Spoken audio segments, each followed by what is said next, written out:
Right, Shalom, back here again with another video presentation on how looks can be deceiving. So as you can see on the screen, you have this man who is a Native American. He looks Native American, he doesn't look like a white man or European, and he doesn't even look like a black person, a melanated individual. You clearly see based upon his phenotype and his phenostructure. So we're going to get into his Y chromosome, his paternal DNA results, and see where his ancestry derived from. We're going to find out who he is. So I'm going to get started with the video right now. Thank you for clicking on the video. Like, comment, subscribe. Today, I got my DNA results. Yay! Originally, I didn't want to do no DNA analysis, but it piqued my interest. All right, so I'm going to go over my results and see what it says.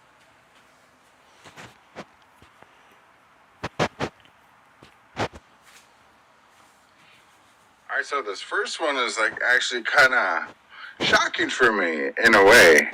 All right, so right now he's going over the mixture or the autosome of my results, which the autosome does not determine your lineage. Your lineage is determined by the Y chromosome, by the seed of your father, man, so to speak, right? That 72% of me is Native American. It's just peep this, all right? 72% of his autosome or his mixture is Native American. He has more Native Americans than any other ethnicities or nationalities that's out there. I want you guys to keep that in mind. Not much, but it says like 0.4 Filipino ancestry. This one's weird. Like, I got a 0.1% Mongolian, where my kids are 0.7%. And the reason why that's a shock for me is that I got told by Mongolians that I look like other men from their village. The fact that Mongolians were the bigger Asians because they lived up in the mountains. So they made them bigger, and that's what made them kind of think I was from there, that I was Mongolian. Okay, then here's the difference. It's 11.6% European. Says He's 11.6% European, man. Spanish and Portuguese. Says I'm British and Irish and Scandinavian. Skull. That's why I'm a die-hard Viking fan. And now I can feel comfortable celebrating on St. Patrick's Day because I got a little Irish ancestry. This is another kind of weird one, is that I'm sub-Saharan African. Look at this. He's only 1%. 1% sub-Saharan West African. He's about 71% Native American, 11% European, and 1% sub-Saharan Africans. Keep that in mind. Percentage of that is Nigerian. Then it says, Comanche, your DNA suggests that you had Mexican and Central American ancestry.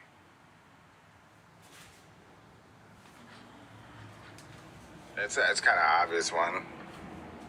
It says, hey, Comanche, you have 75% more Neanderthal DNA than 75% of other customers. What does that mean? What you say? This basically says I have less than 2% of Neanderthal DNA. It says one thing.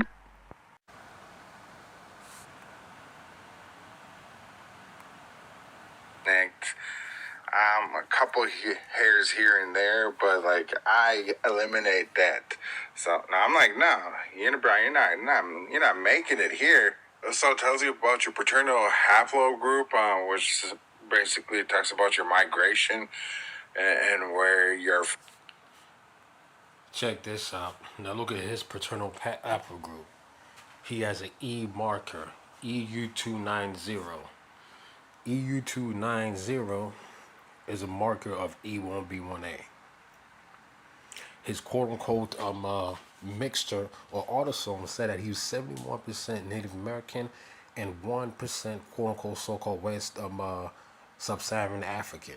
But when you look at his paternal lineage, he has an E haplogroup, okay?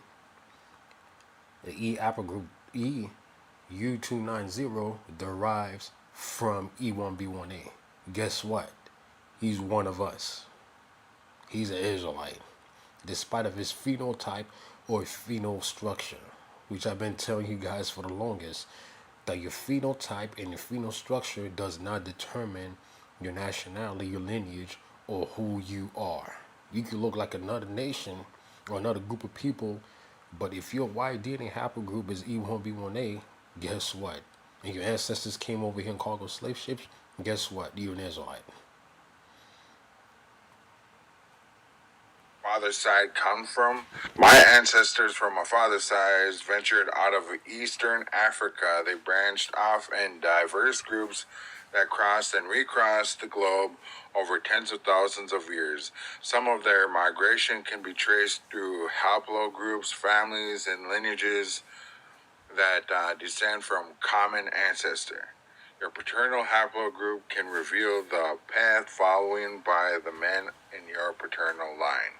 But then the cool thing, it says you share an ancient paternal lineage with Pharaoh Ramesses III. I think that's how you say it. Which is pretty cool. Yeah, because of Pharaoh Ramesses III, his Y-DNA is also E1B1A. You see? Another perfect example showing you on how I was saying before, on how your phenol structure, your phenotype, or your looks do not determine your lineage. Now I'm gonna go over the rapper Nas. Okay, you guys already know who Nas is. He's an old school famous rapper. You see his phenotype, his phenol structure.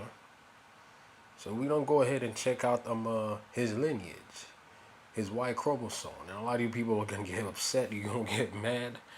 It is what it is. Like I said, the phenotype and the phenol structure doesn't determine your lineage because they have his DNA, his Y DNA. He took his Y DNA a couple years ago. Now look at the top over here. You go on Wikipedia.com, okay? Over here it says haplogroup I1. Haplogroup I1 is a European Y chromosome, a European paternal Y chromosome. So I'm going to go ahead and click what it says famous individuals. These are all the Europeans, famous individuals amongst the Europeans who carry that Y chromosome. Okay, you got Andrew Jackson, the former president of the United States. You got Alexander Hamilton, one of the so-called founding fathers of this country. I'm just going to keep on scrolling. You got all these Europeans. You got Calvin Goodrich, also another former president of the United States. You also got Jimmy Carter, who also carried that Y chromosome. Also a former president of the United States. Bill Clinton also carried that Y chromosome.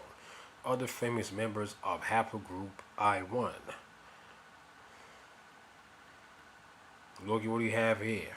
Nazir Olu-Dara Jones, known by his stage name as Nas, an American hip-hop recording artist, record producer, actor, and entrepreneur. His haplogroup was revealed by the PBS TV series Finding Your Roots. He is the son of cornetist, guitarist, and singer Olu-Dara. So there you have it. Nas is not our people. Nas is a European. Nas, hold on a minute. He shared the exact same Y chromosome as Jimmy Carter, Bill Clinton, Warren Buffett, and all the rest of these other Europeans. Phenotypically, they don't look the same. Look-wise, they don't look the same. But genotypically, in dealing with the genes and their paternal lineage, they are the same people. This is why it's very important for you guys to take your Y chromosome. So you could go ahead and figure out where your ancestors or your forefathers, as you probably say, came from. Because I took mine, like I said before, with 23andMe. And my white DNA is E1B1A. So I'm going to end this video presentation right now. And with that, I'll see you on the next one.